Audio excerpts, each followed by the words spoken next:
So in terms of pediatric patients, is really knowing when and how to hand over that responsibility to the child so that the caregiver is teaching them to advocate for themselves, and it removes some of the burden so that when that young person's ready to go off to college or start a job or leave the home, then the caregiver feels confident that they have helped that child to achieve that independence.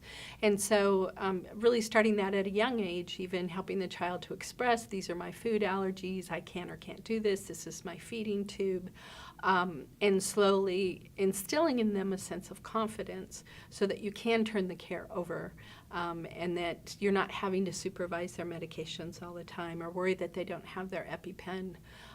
Adolescence is a tricky time for some of that, and some parents want to hand it all over to them immediately, and you really need to do it a little bit at a time so that if they stumble or fall, you can kind of pull the reins back and redo it.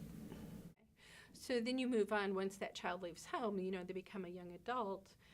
And we know that the brain doesn't really completely come online until, early 20s. So there still are some, or can be some concerns when young people are off at college.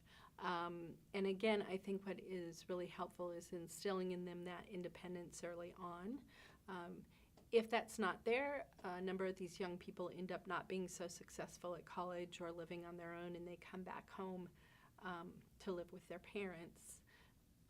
Again, making certain that they share with a romantic partner or a roommate or someone that's close to them what's going on with them, and kind of having an outlet to share with someone.